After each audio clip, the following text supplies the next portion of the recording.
Okay, this is the Dow Jones, and this is the weekly chart. And we originally had this uptrending channel here that's broken down from and it's been hugging the top off. Except this is the first week it's actually broken away from the top of that uptrending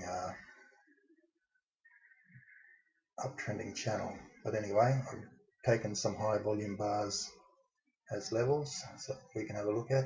I also noticed something the other day. I just put the fibs on from the low here in March 09, and sorry, messed it up. From this low to that high there. Now if I put on the 38 and the 23, I leave the 50 there, I sort of don't work out so well because I've got the 38, it doesn't quite reach the 38 and doesn't quite play nice with the 23, but if I change the fibs, if I take those off and I use the 33.3% and the 21.1%, which you don't see used very often, but they are quite valid. I'll leave the other ones on as well.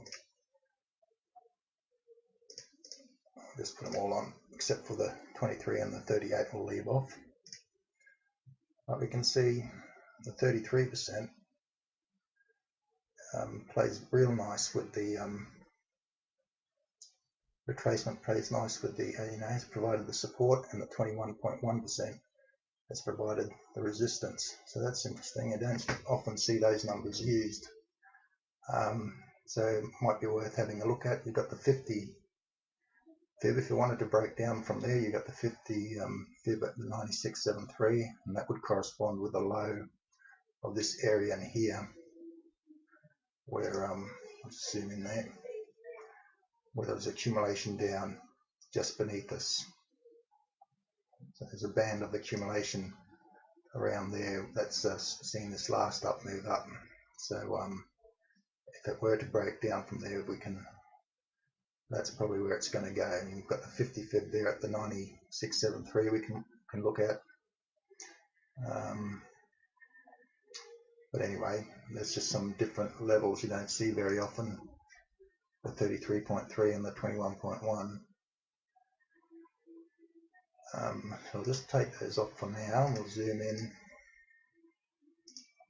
So we had that really high volume down bar again. Smart money typically accumulate on down bars, they have to, because it gives them the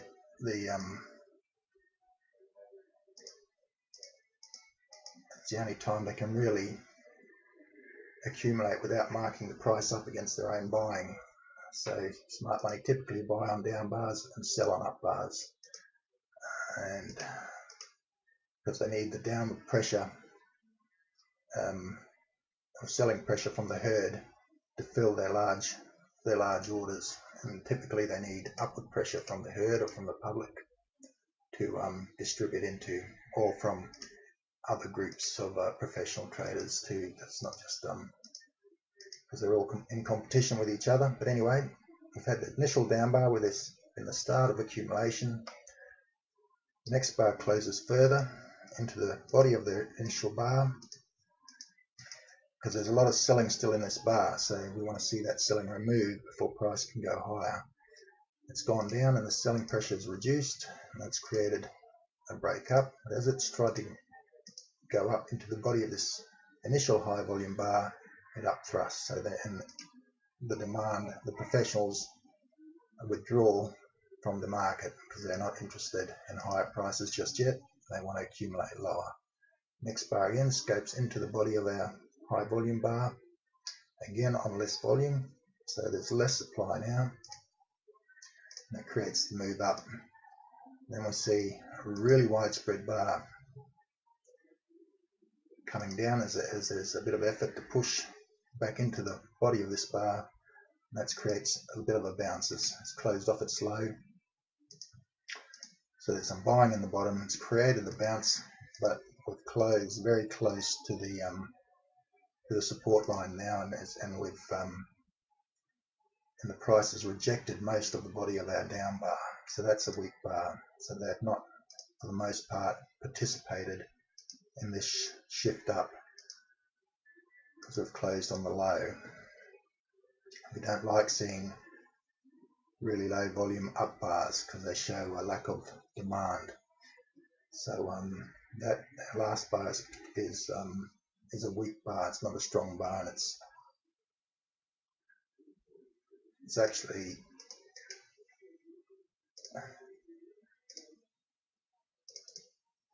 found resistance around the top area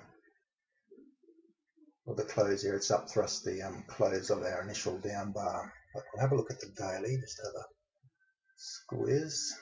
It's a little bit messy, but I've just taken some high volume bars that have acted as support resistance. You can see this one way to the left. I think it must be this one of these. I've tried to move it out of the way so we can see where we are, but that's provided some support, but you can see the accumulation that occurred within this band just below us. So if they can, they will try and get it into the body of that bar, into that area. Maybe we'll just have to see. It's that's not a given, but we'll just have to have a look. But at the moment, we've got a high volume down bar. That's our highest volume bar. I've marked the high and the low of that bar, and that has created this, for the most part, this trading range. We've sort of overshot both ways by the same amount. So it's pretty much the center of our range, that bar there. So it's high volume down, but the next bar bounced. So there must have been buyers absorbing the selling in that bar that's created that bounce. Tested back on low volume, up she goes, but we can see the no demand and the narrowing spreads as it tries to move up through this zone of resistance up here. And we had some very weak bars to show up at the top here. We had a no demand up thrust, very shortable. We had a no demands, narrowing spreads, 2 bar followed by 2 bar reversal, very shortable. Then we had this really high volume up bar and very narrow spread. And we're thinking, well, maybe they're trying to push through here. And that was triple witching. So people say, oh, that's triple witching. You've got to discount that, but you can't. It's all trading. It's happening. It's not happening in a random place, is it? It's happening at a level where we would expect to find resistance as well. There's nothing random or insignificant about that volume. It still represents supply, and it's come back to test, and then it's up thrust that area. See that? It's up thrust that area and rejected, and that was a short setup. You could have shorted that, very high probability short. So you do well not to ignore or discount volume when it turns up for whatever reason it might be.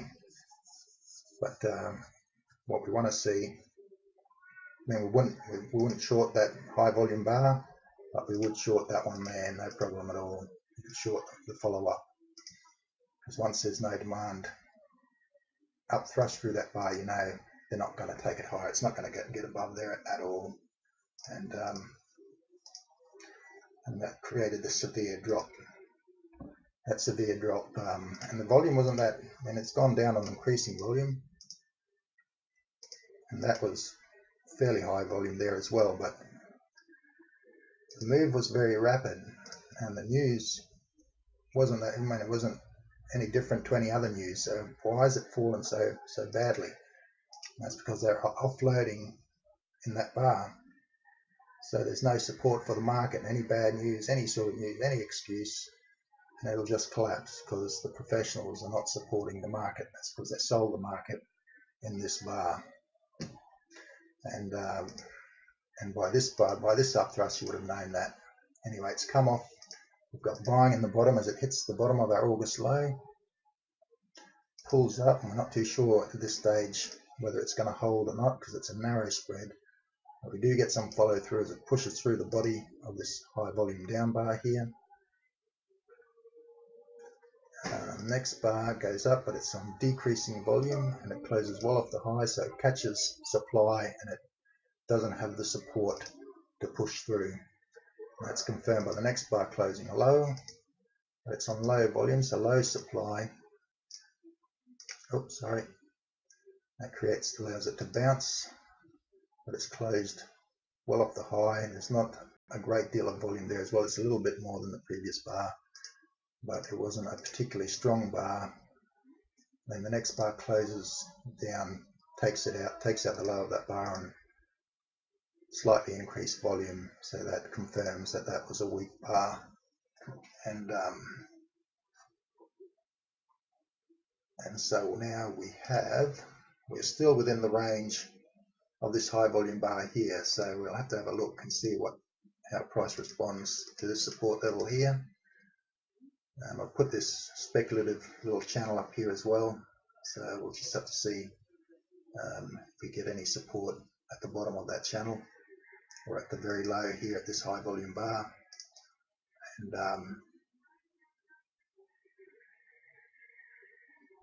yeah, none of these bars are really shortable at all. Maybe on the intraday would have had some good shorts, but from the daily there's nothing. I mean, the volume's gone down on increased volume and widespread, so that's not good, obviously, but it's not as good a short as, if you're sort of in the middle still, aren't you? It's not as good a short as that up thrust there, or the no demands that appeared up here. That was probably your best short out of the whole pack, was that area there. So we're still within our range. So if you're thinking of shorting, you've really only got to there and to there to try and target, and the selling isn't that high. It's sort of average, but it's still weak. It's still looking weak. I think it's still going to come down and at least challenge our support levels, and then we'll just have to see what it does when it gets there. But that was a particularly high volume bar as well. We can look at the close of that bar as well as possible. Possibly they may want to be checking for supply within this bar, because it was high volume. Yeah, no, it's just in the middle there. It's in sort of a no man's land at the moment, so there's no real trade opportunity there that I see. If you're thinking of trading it, except on the intraday, widespreads give you nice trades on the intraday, but from the daily, you're a bit close to support to be shorting it, and you don't really have any strong bars showing up to take it long. So we'll just have to see what happens when it gets to the support, I suppose. We can possibly have a look at I think I've got, is that it? There we go. This is a different charting package. This is pro real time, so I'll just put a couple of pitchforks on there at the bottom here. So we've got one from the very low to the very high to the very low there. We have had a bit of a HR failure, but that's what a HR failure is. If price pivots before it should,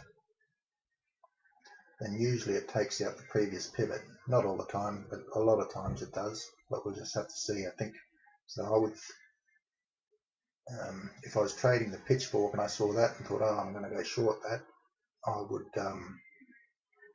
probably only target the support levels. You can't count on that. Just keep going through there, because you do have a bit of a cluster there. You've got this little channel here as well. You've got a bit of a cluster of support there.